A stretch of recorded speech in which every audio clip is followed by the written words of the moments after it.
Tuning into the online broadcast network, AFTERBUZZ TV. Over 20 million weekly downloads in over 150 countries, and your number one source for after-show entertainment.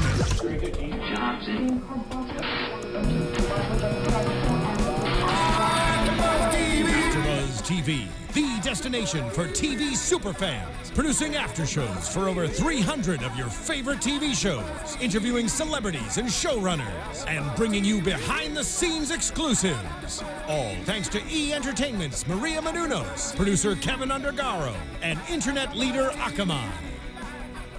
Now, let the buzz begin!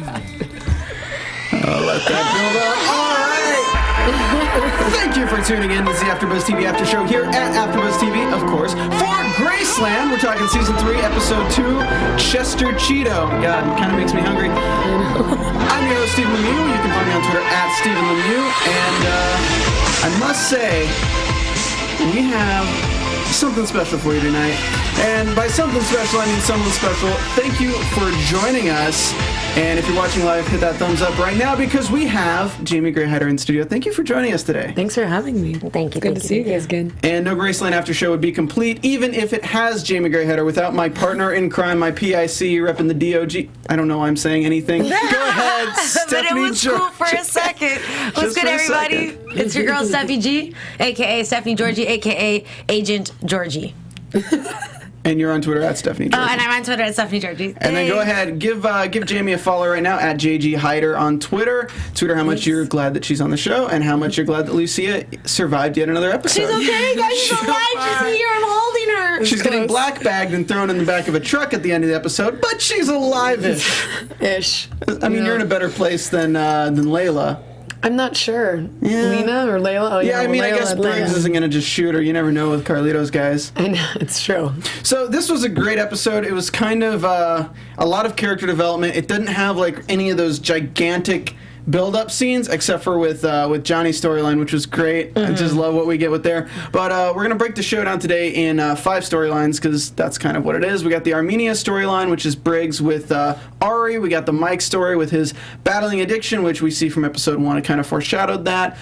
Paige story with whining a lot. Johnny's story with Carlito. And then we're going to wrap up with the heavy stuff with Charlie. That was... it was a nice reveal, a nice twist at the end. I know Johnny's storyline is the more heavy stuff, but... Oh, no, don't try. You don't have your chopsticks, I don't have my chopsticks to catch this fly in here. But, all right, so... Guys, this is ridiculous. I can't stand this. Okay, so... I'm embarrassed. It's fun to try. Okay. All right, so Graceland on USA Network. Oh, is that what we're talking about? All right. Go ahead. So we're starting with Ari. Shatkari. Dun, dun, dun. Okay, we're starting with the Armenian storyline with Briggs. So scrolling down here on my laptop to that. I was saying earlier, everyone, that this guy, as much as he's like no mercy, he's seriously like the funniest person on the show right now. Because every time he's on screen, he's cracking me up. Yeah, Ari's character, we have some really good villains on our show. But you can't help but I can't even hate him. Yeah, exactly. So the story opens with Briggs and Ari driving in a car, and you're like, all right, this is going to be bad, just knowing. They're driving, and you see this guy running in a really funny jumpsuit, like orange jumpsuit, or red, I am colorblind, whatever. And he's like, oh, look, it's Chester Cheeto. Let's say hello to Chester Cheeto. At this point, Briggs doesn't even know that he has a relationship or has even talked to this guy before. He thinks he's just literally making fun of the fat guy running on the street. About to beat up a fat guy for no reason other than being fat. So we find out his name is Ty Gilbrand. We'll show you obesity. I'm just kidding. God, that's what it sounded like. Sorry, go ahead. Beat the exercising to your kids. No. So we find out his name is Ty Gilbrand, and they need him to sign this paper for the selling something to the Sarkissians, and basically it ends up with him over the edge of the bridge, and we get this kind of comedic scene of Briggs has to hold him over the bridge while he's like trying to get him to sign it upside down, but we kind of have a feeling that Ari's not really gonna bring him back over the bridge. And I'm sure he would have had circumstances been otherwise. You think so? It was it was comedic, where he wasn't worried about the guy over the bridge. He's like, this damn pen, I lost the pen. I know. And the best part's like, oh, no, it's okay. He signed all 3 pages. The last one's blurry, but I can fix we're all it. good. And then we have this great Austin Powers, Will Ferrell, Fez dude moment. I am okay. I'm still alive. I'm just really badly burned. I'm going to try and move my leg. No, I will not do that again. Somebody call 911. Yeah, they're already calling 911. Let's get out of here. And honestly, the scene, aside from Austin Powers with the comedy, it reminded me a lot of Breaking Bad. The way it was written, kind of paced out, where it was like a slow but funny. You got this guy he's doing really messed up stuff, but it's still kind of lighthearted in how Briggs is kind of a hardened dude, but still like doesn't even know what to think. I don't know. It had a very Breaking Bad feeling to me. The next time we get them, we get an insert of Briggs at the DOJ meeting doing a drop with cash to get this little pistol with the taped handle, and then the next time we see him is at the garage. So we find out that what's his face, Mr. Ty Gilbrand, is actually a billionaire. So they just willy-nilly threw a billionaire off a bridge. He's the king of the computer chip, apparently. So like everything that has to do with missile launch codes and like very complex coding, like into I don't really know. Right. Honestly, like Except for that he should have called him Dorito. Yeah, he should. Another funny part. Chip, Cooler Ranch. And what's funny is that the funny part was just Ari getting the joke. Yeah. That part was, I guess he's like, I got it. Idioms don't translate. You but funny this one guy. worked. So this is where Briggs is right about to just freaking pull the gun. He goes kind of into his own head for a second, aims the gun at the guy, and he's about to shoot. And we actually get like they keep giving us these dream sequence kind of things where he actually does shoot him and he's on the ground. But then we hear a girl's voice like, "Where it's going to be?" What? No, she yells, Ari! No, she's yelling for Colby. She's like yelling for Colby. Then she says, "Ari, where's Colby?" Colby is Briggs's in with Ari, if we remember from the first episode. Right, but he's no longer with them. Exactly, because basically he wanted to get out of his cover. His cover was done. And he tells him Colby's not on the payroll. We find out that Layla is the big boss's daughter, the Sarkissian daughter, so basically the Lucia of the Sarkissian family. Pretty much. So now we're going to have Briggs taking Johnny's story. No, I'm just kidding. She was looking for Colby, and we get this great line where Ari tells Briggs, "You're a bad liar." And I'm just thinking, like, yep, that's some dramatic irony there for you. Right. Yeah.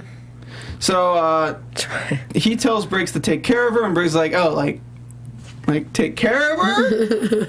No, like get rooms so I can hook up with her and like keep it on the DL, man." Yeah. And she's going to Stanford. So Right. what do you guys think of like the possibilities this storyline opens up with the boss's daughter yet again? Well, I mean, I figured he probably thought that he was going to use the boss's daughter against him as far as trying to get Ari like down, but I don't know. I don't know what he could do with it unless they're going to try to do what they're doing with Lucia, which is everything. leverage her, and I mean at the end there you saw, I don't know where he's going to take her or what he's going to do with her, but he can either turn in what they're doing and have the Sarkissians just take care of Ari on their own, or maybe he'll use it to, like you said, to hold it over Ari's head and get some more out of him. Well, they do the great switcheroo on us where we think that, we automatically assume he's going to try to use Layla with the Sarkissians against Ari. But what we don't assume is what happens at the end where they actually kidnap her. Because you're thinking it's more of a knowledge blackmail as opposed to an actual blackmailing with somebody's life on the line. So that was kind of interesting. And that's kind of the end of the Armenian storyline is when he drives his car. I love how it's like, you hear the revving sound of this big SUV when you look at the speedometer. It's going like 35, 40. We don't have to go Thanks, too I fast don't know. to slam into somebody, though. Yeah. Kilometers per hour. Especially if he wanted to keep her alive. He just needed impact. Anything more would have been Exactly. fatal, so. So he throws on a ski mask, pulls some Odin shite, and goes for it. So now let's go into Mike's story. So Mike's story is kind of short. Basically, Mike wakes up delirious on the couch from the night before. He's high on pain meds, and now he's taking more pain meds. And we wake up to Jake's being like, "How do you tie a bow tie?" Everyone can tie a tie, but a bow tie is like a thing. Right. Would you date a guy who doesn't know how to tie a bow tie, Stephanie Giorgi? Absolutely not. Like, Girls seriously. gotta have standards. Yeah. 2 out of 2 amazing women from the Graceland panel say you need to tie a bow tie. Yeah.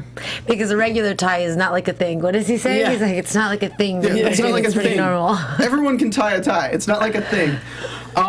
So we find out in this scene, this is kind of their opening Graceland scene where they explain everything. Charlie's giving Mike some crap. The DOJ's giving Paige an award for the doing something, I guess. No, for finding all the I'm girls. just kidding. He's just hating y'all. Y'all know how he feels about Paige. I got my nice tall glass of haterade here. Yeah. She will redeem herself this season. Paige the Redeemer. Hashtag redeem Paige. I think Redeem that's Paige, what was that's what it was. Mhm. going last season, or last episode. And we get this great line from Briggs saying that everything's optional, just assessing parameters. So it really plays into who Briggs is as a person, starting from season 1 to now, where, bend the rules a little bit. Kill a little bit of Juan Medillo, feel bad about it for a while, and then kind of move on. Yeah. I mean, they're all kind of guilty of something at this point. That's what I was You saying know? the last time, that's why their bond was getting closer, because now no one can hide anything.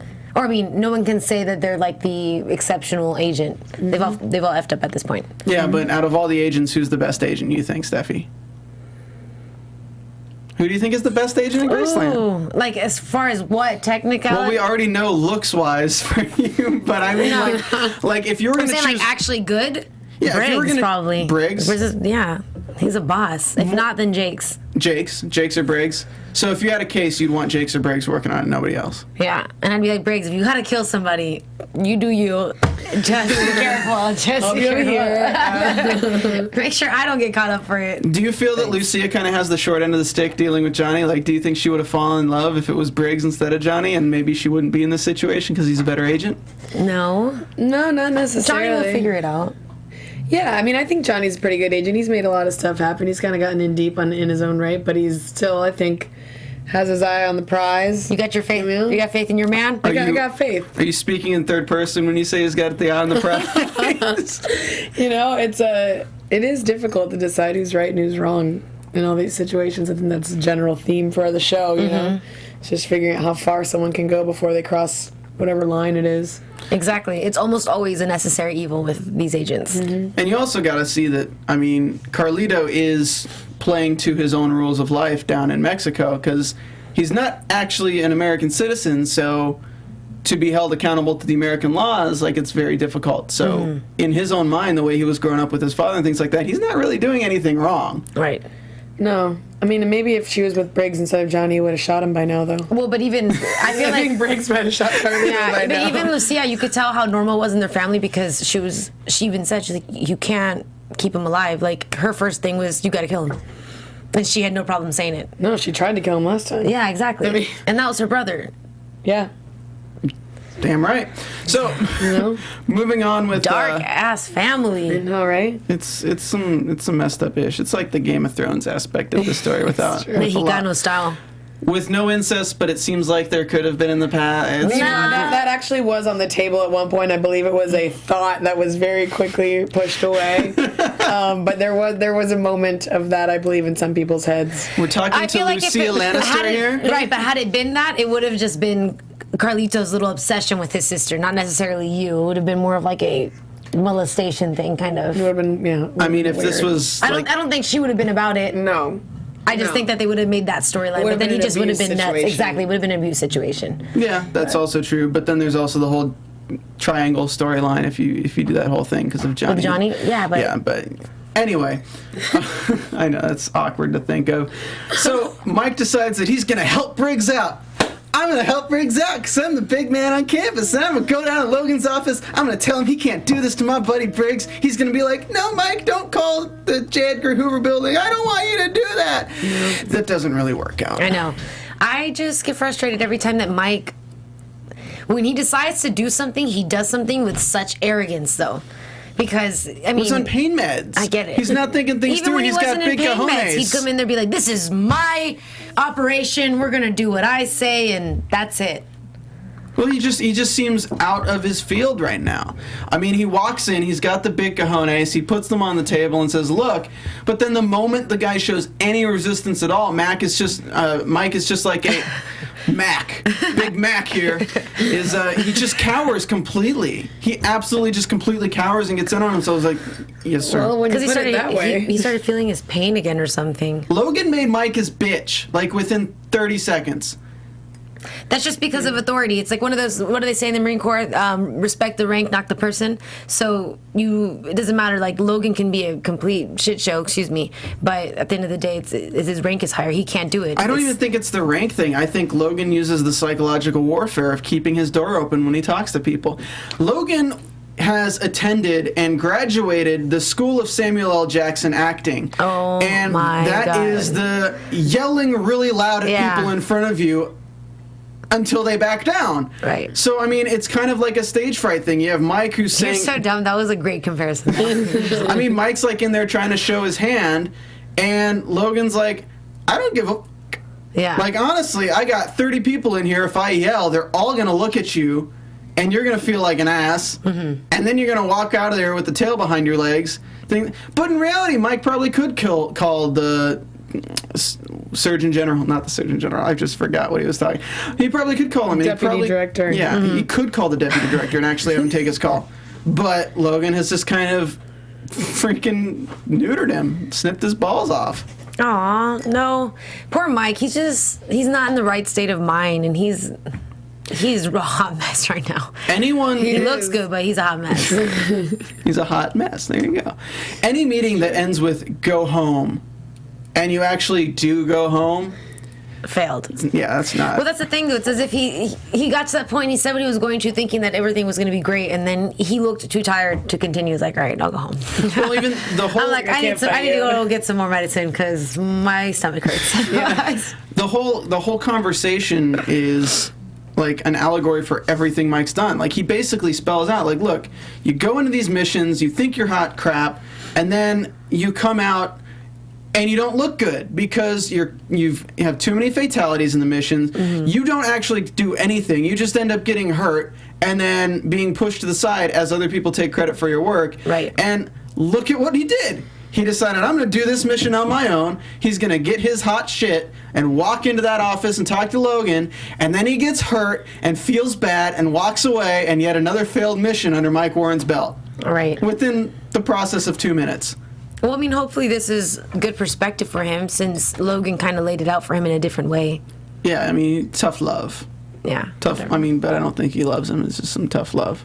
Just some tough. Some tough. He got that desperate. good, but now he's getting some of that tough. He's getting some of that tough from Paige too. So Yes. moving on, we got Mike back at Graceland. He's taking more. Is it oxycodone or oxycontin? Codone. That's what they said. I I don't just know. say oxy, so I know. Oxy, yeah, so there it you sounds go. like I know what I'm saying. He's taking some more oxy, and he's talking to Briggs. Do you really think you're gonna have Arya Damien under your control? Briggs just says no. He's like, well, what's your plan? I'm gonna kill Ari. This is actually before he went to the garage and put the gun to his back.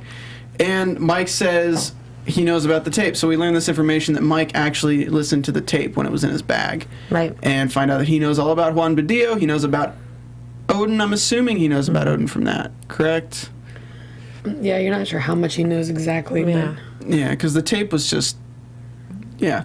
But Briggs kind of puts it in perspective where, yes, it's going to end badly. They're going to know that I killed Ari. There's no way they can't. But I can either end it now, kill Ari, and then be thrown down for Juan Badillo and Ari and that college douche that we tore apart, or we... What was his name? Which guy? The Irish guy from last season, or from last episode. Sorry. Sam O'Reilly. Oh yeah, Sam O'Malley. Get put down for that, or I can build up an entire list of bodies under my belt that they're all going to throw on me when they take the Sarkissians down with me.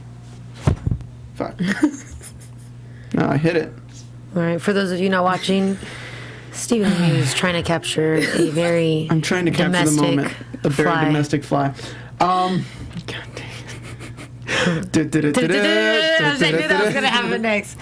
So, Now he's back at Graceland. Every time we flip back to Mike at Graceland, he's taking more pills. Jakes knows he's high as hell. Jakes give him the tip of, at the doctor's meeting, saying, just say everything's peachy. Say everything's okay. Every answer you do with is everything's okay. So he goes to the doctor. We see the gigantic scar across his side, the bullet wound, the stab wound. Like, everything's just... Such a good scene. Yeah, you just want to see his body. Yes. Yes, I do. And it looked great. So, okay, continue. So he's got lots of scars. He basically answers, just like Jake said, everything's peachy. And a little smirk because he was right and it made the difference. Yeah, and the doctor's like, okay, well, I guess you're all good. And Mike's like, oh, by the way, you know, in case anything flares up again, you think you could refill my prescription that happens to be for like probably 150 Oxycontin? Right. I'm happy that the doctor didn't act like an idiot and just say, yeah, sure, because he's like an idiot. He's like, okay, but if I do, then I'm not signing you off for duty. Because they're not stupid. Like, I also don't like how they're making him look like he just did heroin every time he takes the pills. Oh, the whole eye thing? That's like doing a lot, especially to do it so quickly. And I get that, Steven had mentioned to me, while we were watching that he's like, oh, it's a mental thing, which I agree. But still, the whole... It's like, bro, what did you just take? It's not oxy, because that's not what happens. I know, it looks like he's tripping freaking acid, and his eyes are turning silver, and they should have just not done the CGI on the eyes. It just really made it really weird. But we get it. We get that he's feeling extra good right now, and he wants to stick to that. He's feeling good with himself. Yeah. The one thing I will say to that is, no, the pills wouldn't take effect that quickly.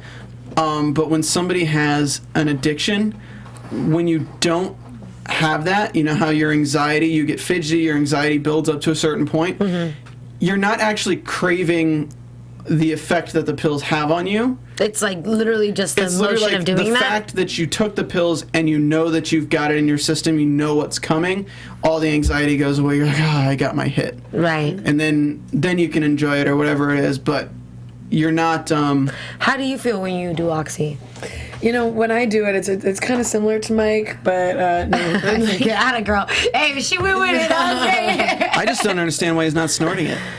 No, that BOD. The last I had Oxycontin, I think, for my wisdom teeth. When you take your wisdom teeth out, and how'd you feel, buddy? It knocked me the F out. Yeah. Yeah, it was crazy. I literally the 3 days after surgery were completely delirious. So I have no idea how Mike is functioning, let alone trying to get Briggs off the hook. He's not functioning very well. Right, he's not functioning that well. But if his pain is that bad, then it really is just masking it a little bit. It's just helping, so that's why he's still awake. Whereas with you, I mean, not that the wisdom teeth are not painful, but that's why you knocked out, because it's like, oh, they... It feels like somebody taking a gun and blowing your mouth out. No, it doesn't feel like that. It really didn't hurt. It was just a lot of spitting up blood for 3 days. It was terrible. Yeah, great. Cool. Really great conversation. I actually talk about that on my first dates. It's great. Shut Okay, but with Mike, so then, I don't know, this pill thing, hopefully doesn't get too bad. It's getting pretty bad already. Pill poppers, man, they're annoying. I don't see it getting better anytime soon. Yeah. Especially with him on all this pain. I mean, the last thing we see... How is he going to get it next? That's the question. Oh, then that's when it starts getting bad because he's not doing it The through Return of prescription. Odin, starring Mike Warren. Oh, no. Maybe he'll shave. Maybe he won't. He's a cop.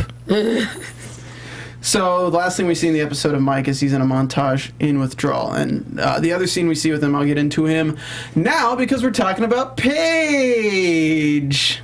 I want to give a shout out really quick, and you know what, this seems like as good a time as any to do iTunes shout outs and to talk about iTunes. Guys, you should go to iTunes. Holy crap, I have a lot of notifications from people tweeting about Graceland.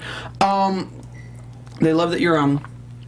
They're all shouting out Jamie Gray Hyder. You should go to iTunes. You should go and search Graceland AFTERBUZZ, and you should hit that 5 stars, and it says leave a comment. You should probably do that too. Leave a comment.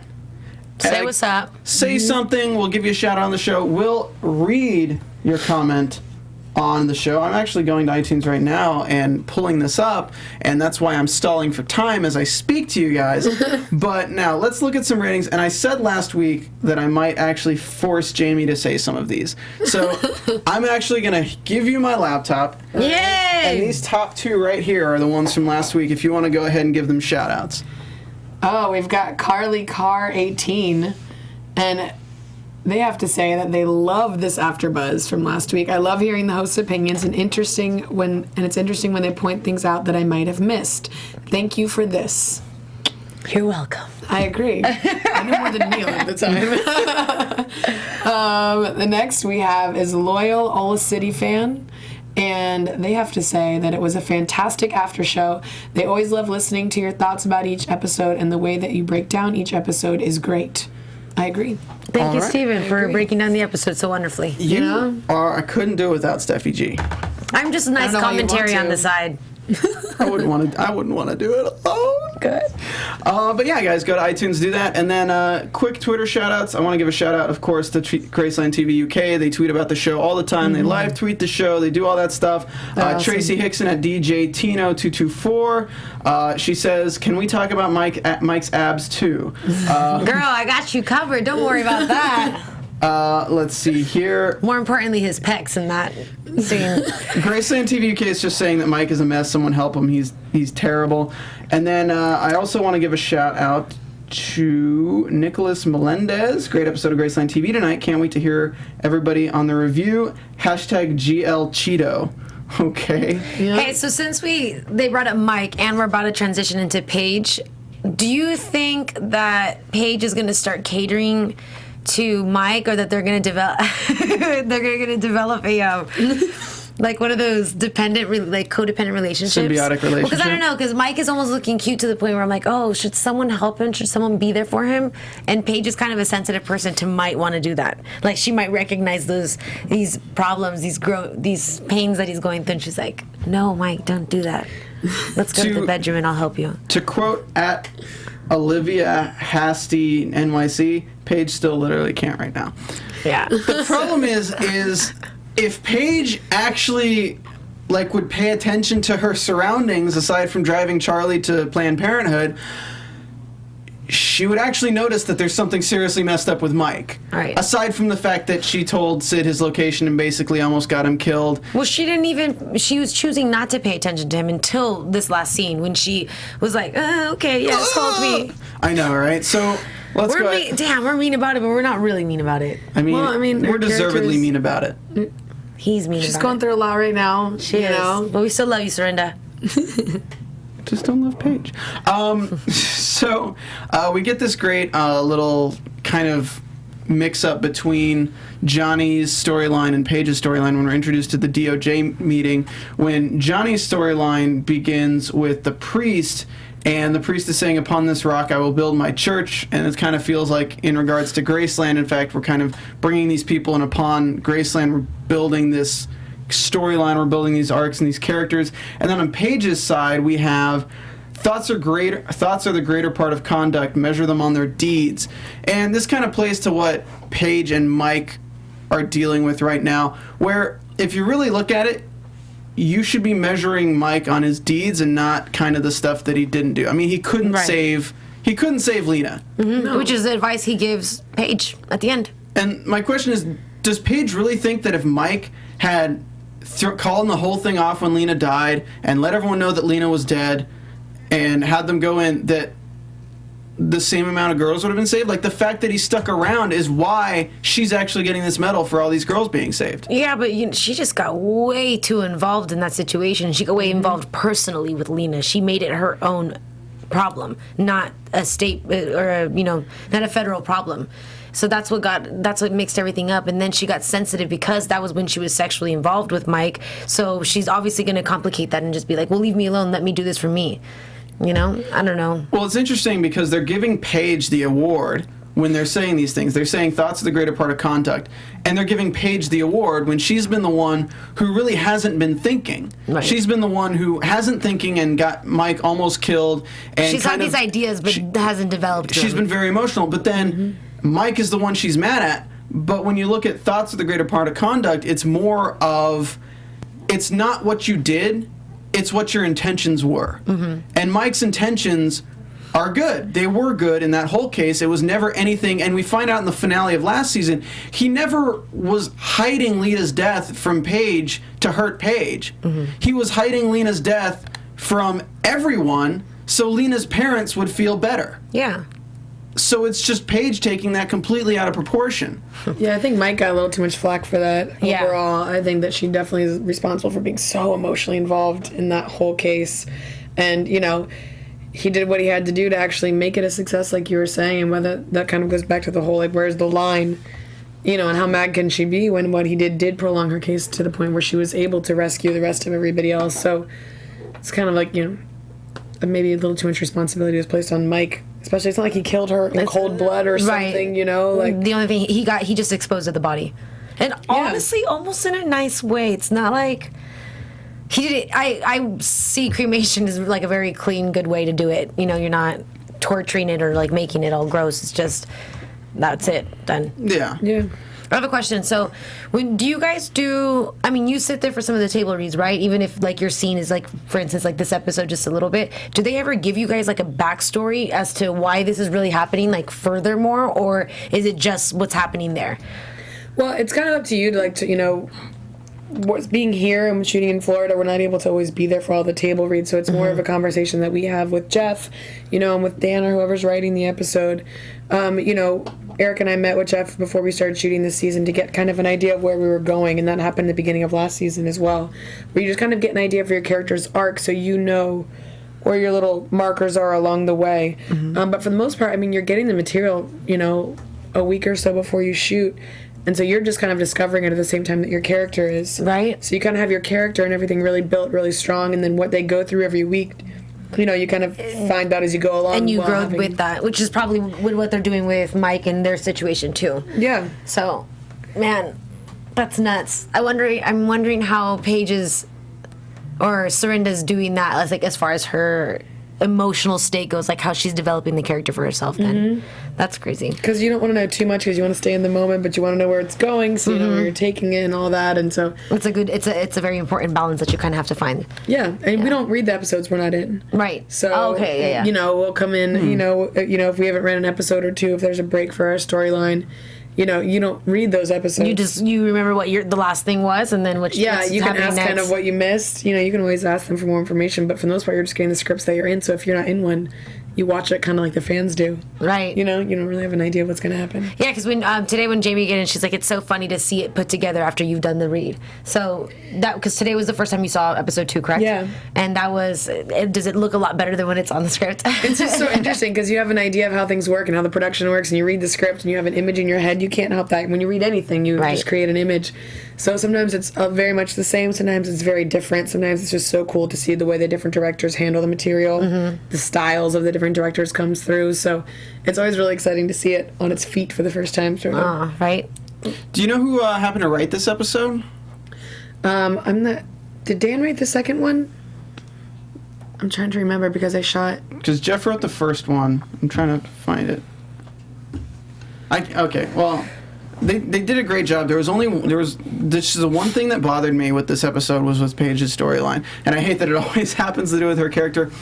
But based on Paige's character and everything that's happened up till now, her with the girls, her with even season 1 where she's kind of closed off and then opened herself up, she would never drive Charlie to Planned Parenthood.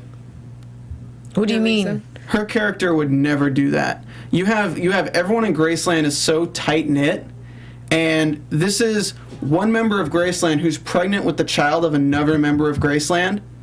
Paige would never go behind Briggs's back and take Charlie to Planned Parenthood. Unless she had spoken to Charlie about this and be like, I just need you to drop me off. And then they had that discussion, and she's like, are you sure this is what you have to do? And what she was really trying to say is that I need him to think that I don't have the baby anymore. Because it's just something that I have to do. Do you know what I'm saying? That we heard the explanation, but we didn't hear the conversation prior to it. So she easily could have just been saying that in regards to making this little fake abortion situation, termination, whatever. I didn't think about that. That's actually really interesting. I'm only saying this if what you said really does apply to her character, because if that's the case, then that was just, they were in on that together. And then, especially with the way that she was, because I do feel like Paige she might have had more to say about it. She would have fought it so much more.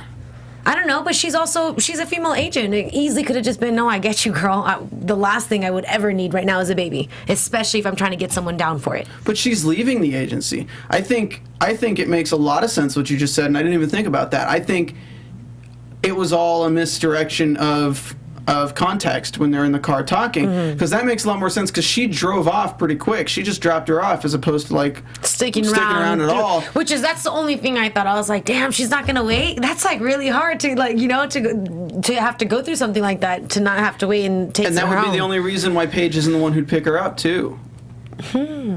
Did I figure it out? Maybe. This is why I need Steffi Giorgi. All right? That's why I need you. All right, so meanwhile, Briggs is doing the thing, and the money drop for the gun at the thing. She's awarded with exceptional heroism. And it's kind of interesting because she, in her mind, is battling with whether or not she deserves the medal, while we as an audience are thinking that she doesn't deserve the medal. Right. So that's kind of an interesting play on... She thinks the same. Wait, which is what you just said, right? Yeah. Yeah, okay. She thinks she doesn't deserve it, and we think we don't deserve it. So it's kind of interesting how the writing's played into that for the audience's sake, that she's feeling the same thing the audience is. And her speech is, thank you. I know. That was funny. She's like, thank God you were getting a reward for just public speaking, because...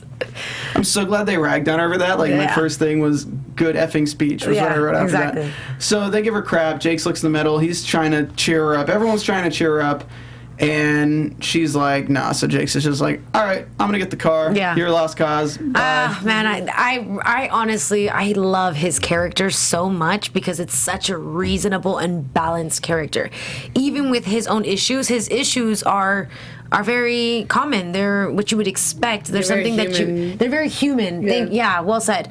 And he just always has like the right mindset. You know, even with giving Mike the advice of like, don't talk about God, like just say peachy. Especially if it was going to be some like white doctor the way that it was, no offense or anything like that. But that's exactly like what came out. It was like perfect. He's like, peachy, oh great. Let me go ahead and sign you out. So I don't know. He brings such a good, I feel like his persona in the show is important. Like, they need it. I might be forgetting something, but I can't think of a single huge storyline dilemma that Jake's has had that actually has to do with the case. With this, no, because when it comes to his job, he's on point. Yeah, he does everything right. Literally, he's the most human out of all of them, because he's the one who just does his job, and then his life is actually where the stress is. He has nothing extra except with the exception of helping people when they need it, which is a good trait in a person. So everyone else he's the only one who's the opposite of everyone in the house. Because they, like, honestly, if you talk to them, like, oh, what's your personal life like? Yeah, but he's real in the sense where it's like he's still a good person, but then he's such a G, because when shit like what Briggs goes through, he's also one of those people who are like, that keeps a secret. He knows it's bad, but it's none of his business. Like, you can really respect someone like that. So speaking of saying shit and making this podcast explicit, because I did it earlier. Oh, sorry. You know what? That is your fault, because you make me comfortable. I said it earlier. Yeah, and last episode you said BITCH 1,500 times. Hey, Steffi, what do I always say? Oh my God, I'm so excited that you played this in. Except for I can't remember it. Bitches, what? Bitches get shit done. Bitches get shit done. Yep. That's right, Jamie. Why? Because we get shit done, girl. I'm so glad you said it. I didn't want to have to say it. Bitches get shit done. I don't know about Lucia, but she's trying. And then Charlie's still trying to convince Paige to stay. He says that the genital ratios are out of whack. And Mike talks to Paige, says, hey, can we talk? And she's like, no. And that's the end of that scene. Sorry, back in character. Right. All right, so moving on, Charlie's cooking to make Paige feel better. That's kind of just a quick little thing. And then we're at the end of Paige's storyline with Paige is in her room. She's looking at old books, reminiscing. And you see in the background Mike walks in. And she knows, she looks up. I thought it was going to be so much worse. And he walks in and puts her hand on her shoulder. She's like... Very dramatic. So dramatic. Stop it, Mike's like, give me a moment. I'm gonna read off Steven's notes from season 2, episode 10 of Graceland. What? So you know exactly what. Get out of here. Literally, if you look at my notes, it's like that's kind of how they went. Yeah. Sola, Mike says that he's going. Sola jumps on Lena before Mike can do anything, and before you know it, he's reading my notes. There you go. And he's like, I couldn't fathom wasting the chance, so he committed the act and sees Lena in her dreams. And Paige at this point is just really jealous that she doesn't see Lena in her dreams because Lena's gone. And no, but she said that he had the luxury of it being gone when she wakes up. She was saying that even when she's awake, that's all she's thinking about and still sees her. My issue with this is that this is unfortunate when people and or women overanalyze things. She's overanalyzing a lot, especially for her line of work. She just needs to understand that these are situations that happen. And even if it wasn't her line of work, guess what? That's life that happens. When things get twisted, things get twisted. It is what it is. It's like I knew my grandfather for 21 years of my life, and like maybe once a day I'll see something that really kind of reminds me of a time I had with him. Paige, you knew this bitch for like a day. How is everything reminding you of this girl you knew for a day? I think she feels like she has to go through this guilt in order to justify getting the award and getting all this other stuff. Like she's got to take herself through the ringer, you know, in order to feel I just want worthy. Paige. I want good Paige back. I mean, Well, she's entitled to her trauma, to her Briggs moments. Yeah. Everyone has their time where they mess up, which again makes them all human, which again makes the dynamic of the house really nice. We're ready for Paige to come back. So this is where she says, "This medal is just a reminder of what I did wrong." And Mike says, "Well, why don't you think about what you did right?" And then he smooches her Stop on the trying to use cheek. your sexy voice. Yeah. And then they hug each other, and you're like, "Wait, what?" I was surprised. I thought she was going to push him away. The hug was not expected. Well, she reeled at his touch. It didn't look like she was like comforted by it when he like No, put his arm. but she still put. Well, that was the beginning. But when she started, when she broke down and then cried to him, and then she did hold him, I didn't expect that. Yeah, I didn't think they'd hug in the end. I think she's over it now too. All right, so let's rush through Johnny's storyline. Johnny's storyline's mostly action-packed, so I don't really have to go into detail. It's just going to be awesome because basically Johnny's taking Sid. The end of the episode is Johnny taking Sid. We assume he's taking him to Carlito. They go through a church. There's a tunnel. They get out of the tunnel. They're in a bar with strippers and awesomeness. Basically, Johnny tells Sid that Flacco doesn't bring money. Flacco brings guns, and Sid's probably going to put you down because a bullet's worth more to me than putting a bullet in your head's worth more to Carlito because he's crazy. And Johnny's like, I don't do the killing. Handcuffs Sid to the gate in the back. Flacco comes in with a briefcase. Oh, look, he actually did have money. Doesn't matter. Johnny knocks the crap out of him, knocks him out, throws the briefcase to the strippers, then handcuffs him, goes get Sid. Sid comes back and is like, oh, crap, after Johnny fired a few rounds to make it look like Flacco was firing. Then they get in the RV, take it all the way up to Carlito's place, get there at night. Sid's like, all right, so we'll work together. And now we walk in upon Eric Valdez in a tub. Ooh, great. Can we talk about behind the scenes stuff? Yes. Oh my goodness. I'm so excited. So he got measured for a cup. Oh yeah, so we got all of our fittings done for the first 2 episodes at the same time, and he and I are in the same room just like trying on all our stuff, being silly, and that's when they had several dress options for me from episode 1, and they were trying to figure out what was the best option for Lucia, and then all of a sudden she's like, Eric, we have to fit you for your cup for the bathtub scene, and he just swings open the door and comes walking out into the costume area. And it's just like, well, and we're all just dying laughing. I'm so sad I wasn't there for that. It was hilarious. You know, you don't need to take those things too seriously. You're already going to be uncomfortable enough. So Right, no, absolutely. Then seeing it play out tonight with all the bubbles, that scene was that's probably my favorite scene. He's just covered in foam. I was excited for the way he was going to stand up because his personality, like his character is so unbelievably cocky. He'd be like, yeah. Here's my junk. I half expected him to like give it a shake, like, let's go. Totally. Give it a little, I know, Like what right? you see, fellas? Like, what do you want? Exactly. You know, like, Hey, Johnny, you missed remember this? this? I was just You going to say could have that. had this, Johnny. We could have had something special. Oh, shit. You That stole was my good, cornflake, though. Poppy. You stole my what? Cornflake? I don't know. At least you threw the poppy in there. I don't know about frosted flakes, but I don't know. So they wake up Lucia, and that's why they had to go to Carlito in the first place. And Lucia's like, no, we cannot leave. This is a telenovela. And we must kill him she because basically didn't. he owns the borders. And Mr. Mocking no, me she to was my a G, face. and I know, right? At least if Seren ever watches, don't worry, girl, look. He's mocking me too, and I'm sitting right here. No, I loved how she got up, like, scared. yeah, she got Like, nice. she's a G. Hey, but Just I like can't your believe that brother that's who where has a he knife. has her, though. Oh, and it feels so dirty when we're shooting it. It's just like this Ew. little shed in the back of the house, and they put like a toilet in there and like a dirty roll of toilet paper. Like the art department just I was like, oh god, I want to touch anything, even though I know it's all like clean dirt. It's no, it looked like it. And I've been in those clothes for like 10 years. It's the same outfit from the last episode of last season. And But you finally get to embrace and kiss. It's true. Oh, that was great. I'm so jealous about How it. many takes did that take again? It was these extra ones for those. I don't know why, but no. Oh my god! Who was hired for your like stand-in or your double or whatever?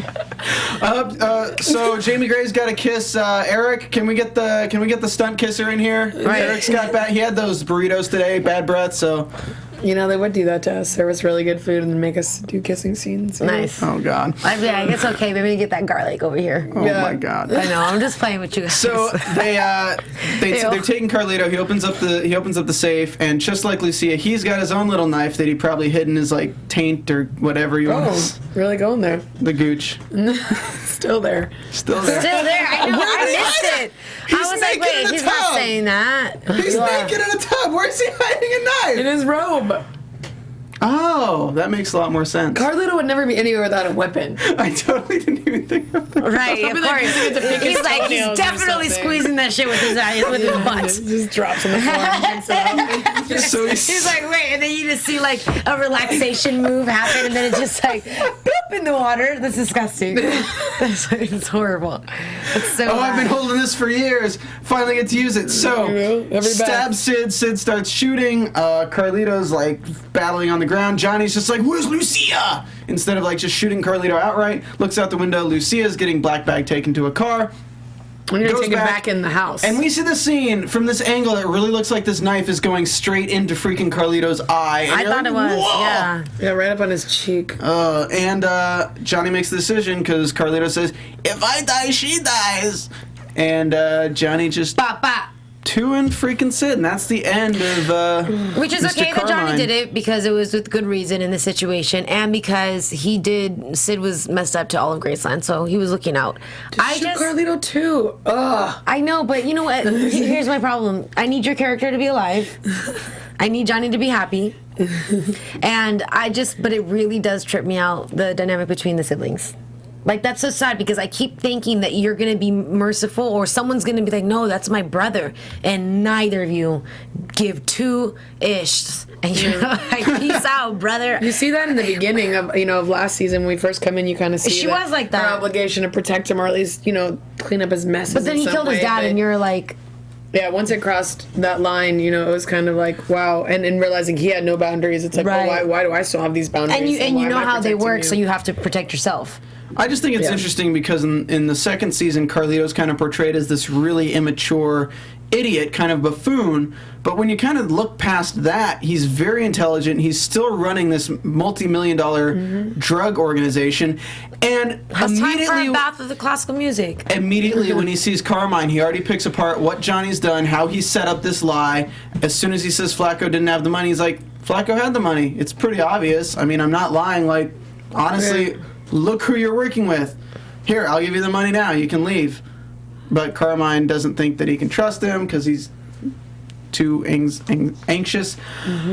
So Carmine gets shot, and Johnny is still a good little boy. You're my good little boy. Lucia gonna stay alive. I'm gonna make you guys bite each other's ears really creepily at the end of the season again. Perhaps. I don't know. Do you? You probably do. Okay. So, moving on to... God, that was a crazy Johnny storyline. Moving on to Charlie. Charlie's basically trying to bring down Jermaine, the guy who beat the crap out of her, with the help of Amber. She has Amber in custody. They're trying to use something against Amber. Amber's going to do something stupid again. Oh, yeah, definitely. They're setting it up for her to have a miscarriage now, and it's going to be Charlie's fault, and not Briggs' fault, and not anyone else's fault. And Briggs is just going to be like... It's going to ruin irreparably the relationship between Charlie and Briggs. That's what I think, anyway. So that's kind of what's going on. She's trying to get Amber 6 to 10 on the deal, but Amber says, look, I have to take you down to South Florida and make the deal myself so I can introduce you to this guy who used to be the money cleaner for Jermaine, or Jermaine used to clean money for this guy's drug deal. So we're going to get introduced to this new drug kingpin, which hypothetically could be the Sarkissians. We don't know yet if they're going to tie these two storylines together. And then Briggs says, "No way in hell, I'm going to take you off and put you on maternity leave 8 weeks early, 8 weeks early if you try to get on so much as get on a plane." And that's when Charlie comes up with the idea, we're to assume that she's going to trick Briggs into thinking that she had an abortion so she can get on the plane and go and do the mission, because the mission is the number one. Right, and I understand Charlie's thought process in this, but I also really respect and love Briggs's reaction to it, because at the end of the day, it's the mother of his child, and it's his child. So, as much as she wants to say, why don't we skip everything and go to the part where you're relieved? I mean, he's relieved because of the situation's gone and it was done by her. But regardless, if the baby was, you're not completely hateful. Like, he was willing to accept it. If you're willing to accept it, you're willing to accept the fact that you're going to grow to love it, and it's going to be so much more than what you thought. And so he was taking the responsibility regardless. That's what I appreciate about him. And he's like, no, done. Like, you're a mom now. That's it. We made the decision together. Okay, I have to deal with it. No, it's done. Running through the end really quick, we get a montage. Mike's in withdrawal. Johnny's punching stuff because he's really pissed off, of course, because he's right under Carlito's little thumb again. How stressful, dude. He just wants Lucia back. Poor thing. Yep. Charlie's in a cell with Amber, foreshadowing next episode, which is going to kind of play with that. And Paige is looking at the medal, and she kind of has a half smile now, so hopefully she's getting a little bit better. Scenes, this is my case, let's shut down Carlito. Mike's basically trying to take control, which means that the case is going to utterly fail. Jamie, thank you for joining us today. What do you have going on besides Graceland right now that you can kind of boost up on our show here? Well, I have something super awesome going on that I can't actually boost up on your show. Oh, man. I gave you guys a hint, though. I can't with my moves. You're a main character in Fallout 4. Yes. No. Confirmed! No. I'm only working on a new motion capture project over the next 9 months or so for a new animated character, and it'll be really awesome once it all comes out. Ooh. Right? I'm excited. Is that a feature or a show? Can you tell us? I can't say anything about Oh, man. Can we say that? Oh. You have mics. I know, and I was trying to whisper. Okay, I was trying to whisper to her with headphones on. I mean, guys, look at Jamie. Look at Jamie right now. You know that she's the new Tomb Raider. Like, come on. She's Lara Croft. Guys, thank you so much for tuning in. We're out of time. We unfortunately don't have time for predictions tonight because we got to get going and let the other show get in here.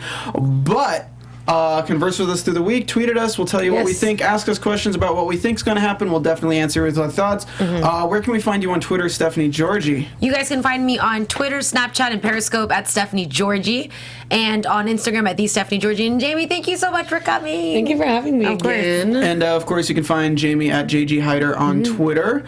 Jamie, Instagram. Go ahead and give a shout out to your fans. So anything you want to say? I just want to say thanks for sticking by Lucia, man. It's been a rough run for her, but it's so cool. Everybody wants what's best for her and Johnny, and so it's good to have that support behind us. And the Familia Solano is happy to be back this season. So thank you for being such lovers of our family. And follow her on Periscope too. Yes. And now's the time on our show where Jamie's going to pull out her phone and she's going to call Daniel Sanjata and tell him to come down to the after show. No, I'm just kidding. Guys, thank you for tuning in. This has been the Graceland After Show here at AfterBuzz TV for Season 3, Episode 2, entitled Chester Cheeto.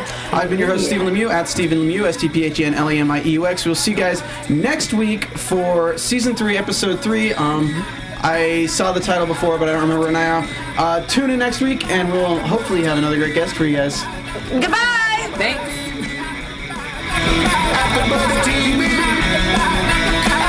From executive producers Maria Menounos, Kevin Undergaro, Phil Svitek, and the entire AfterBuzz TV staff, we would like to thank you for listening to the AfterBuzz TV network.